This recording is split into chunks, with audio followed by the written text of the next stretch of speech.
Le Conseil supérieur de l'audiovisuel et de la communication a bien voulu, conformément à la loi qui le concerne, fixer les règles de production, programmation et diffusion des émissions relatives aux campagnes électorales à travers les médias audiovisuels et la presse écrite ce vendredi 10 novembre 2023 à l'hôtel du Fleuve Congo, devant plusieurs invités de marque parmi lesquels certains candidats présidents, autres acteurs politiques et plusieurs hommes des médias. Le président du CESAC, Christian Bossembe, a lui-même daigné hausser cette cérémonie de sa présence. Le Conseil supérieur de l'audiovisuel et de la communication n'est pas une corporation de journalistes, moins encore une ONG gouvernementale ou non gouvernementale.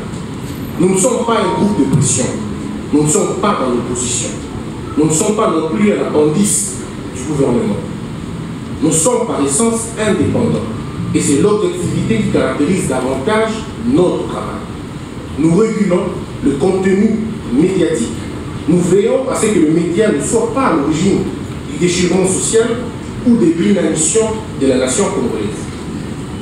Nous veillons à ce que la culture congolaise ne soit ni oubliée ni aliénée. Nous travaillons pour la production d'un contenu médiatique qui favorise la cohésion nationale. Il s'est bel et bien agi du tirage au sort pour le programme de jour d'enregistrement au débat entre candidats présidents et les chevaliers de la plume et du micro avant leur diffusion, et les noms ont été piochés au hasard. À 16h, c'est le candidat Félix Antoine Tshisekedi Tshilombo. Je vous remercie, monsieur.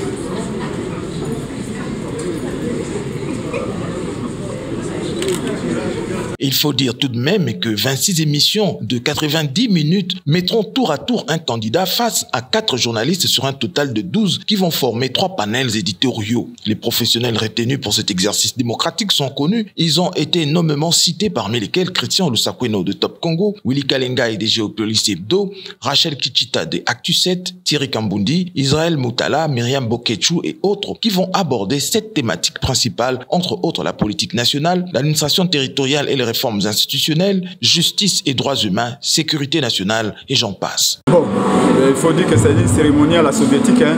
On ne s'est pas exprimé comme il se doit, mais néanmoins l'idée est là. Même un voyage de 1000 km commence par 1 km. L'idée est là déjà, on va avoir bossé beaucoup l'idée. Mais nous savons qu'il n'y aura pas de neutralité. Nous savons que c'est ça qui n'a pas la capacité d'infléchir certains candidats. Finalement, tout se fera toujours en faveur de Félix Tshisekedi. Tous les panneaux, c'est Félix. La RTNC, ce sera Félix. Peu importe l'institution qu'on aura fait ici, la RTNC, c'est la chaîne de l'île de presse de l'Union sacrée. Ils continueront à faire passer l'histoire de Félix. Donc, rien à faire. Il faut que le changement commence par la tête de l'État. Si c'est la tête qui impose ça, c'est difficile. Pour les élections à venir, déjà commencé en 2028, je souhaite vraiment qu'on puisse inclure cette disposition de débat contradictoire dans les programmes. Et au-delà de cela, je continue à penser que quand on a 26 candidats dans une élection à un seul tour, c'est une aberration. On risque de se retrouver avec un président de la République élu avec 5%. Je pense que c'est ridicule. Je souhaiterais qu'on puisse parfaire ou améliorer la loi électorale pour qu'il y ait introduction du système de tour, pour qu'au primaire, les gens puissent s'affronter les uns aux autres et qu'on puisse s'éliminer mutuellement pour qu'en définitive, il y ait 2 ou 3 candidats qui restent dans les élections générales.